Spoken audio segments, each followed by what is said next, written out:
Happy Monday! So today I posted the second assignment for the reading What's the Rush? Young Brains Cause Doomed Love. I always have trouble with that title for some reason. So the first assignment for this was was just read it and answer some easy questions. This one, for some reason, they just dumped a lot on this second lesson for this reading. So you want to make sure that if you haven't yet, you read What's the Rush? It is really short. I also did a reading of it that's on my YouTube that you can watch. Um, it depends a little bit on understanding Romeo and Juliet because they assumed that we had read it, but we hadn't gotten there yet. But it's basically just making the argument that Romeo and Juliet, the reason that the things happen the way they do is a lot more because Romeo and Juliet are really young and have underdeveloped prefrontal cortexes. So they take bigger risks than they would take if they had more developed prefrontal cortex. So today, what you're going to be doing is close read, text questions, evidence log, and selection assessment. That's a lot of stuff. So the warm up, if you look, the very first thing you're going to do is the warm up. What is the prefrontal cortex? What is its primary function? Research it to find out more information. So look up a couple things on your own, but I've already said in this video, prefrontal cortex is what helps your brain to make decisions, to assess risks, to say, maybe I shouldn't do that. Maybe it's too risky, right?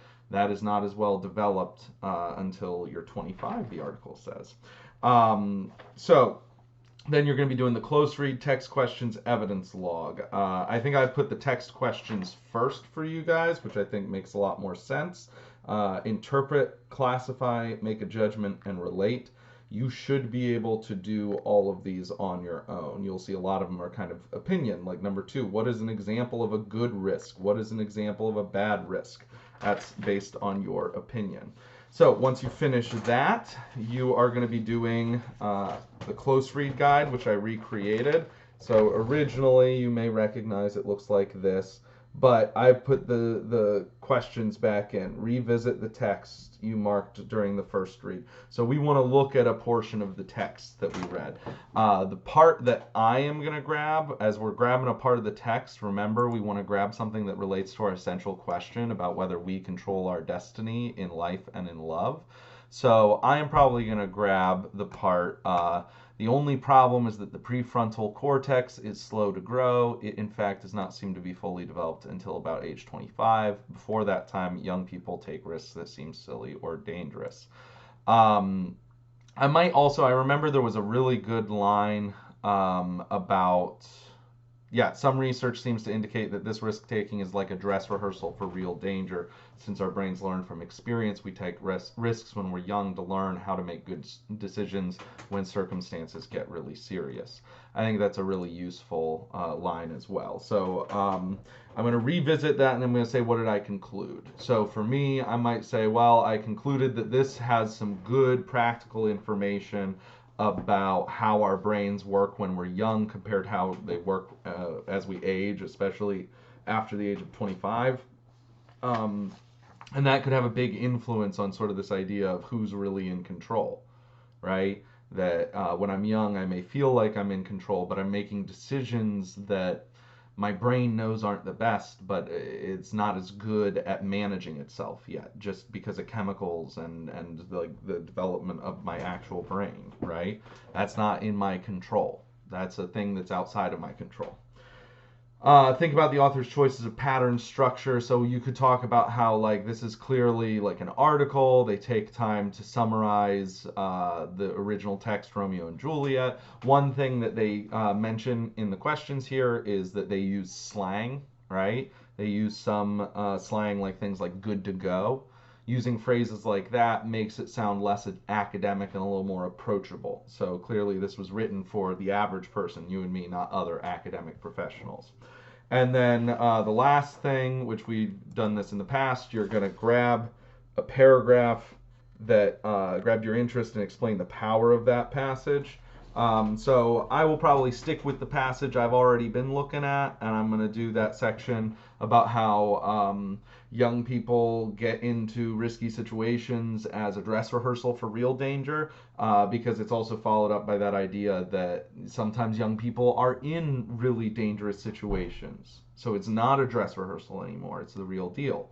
But prefrontal cortex still underdeveloped. They may not be able to assess those risks as accurately at that age as they would be able to assess them in the future when they're older.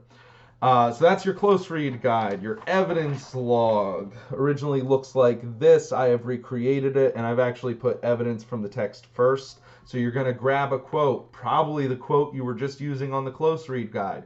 You're going to say over here, what's the connection to the prompt? So how does that quote relate to this idea of, do I control my own destiny in life and in love? So if I pick the quote about how, we're not developed until we're 25, and lots of times when we're younger, we take riskier behavior, we do riskier things as kind of a dress rehearsal to get us ready to dealing with risk, dealing with danger, right? And I would say the power of this section is just that I know that a lot of the students in my class are experiencing more real danger lots of times than just play danger, right? I know that the type of trouble I could have gotten myself into for the most part when I was a young person in the suburbs was pretty mild comparatively. Even the worst things that I could have gotten into, weren't life threatening, weren't future ending, etc. So that just was powerful to me because I know that everybody's experience, everybody's childhood is not the same. So you're going to do the evidence log, and then you will do the selection test, which looks like this, but I have uploaded to Google Forms, so you will take it as a Google form as we have done in the past. It's a lot of work, so I'm giving you today and tomorrow. Tomorrow I'm just going to do a quick check-in video referring you back to this video, which will explain the work if you are unsure. All right, I think that's everything. Love you. Bye.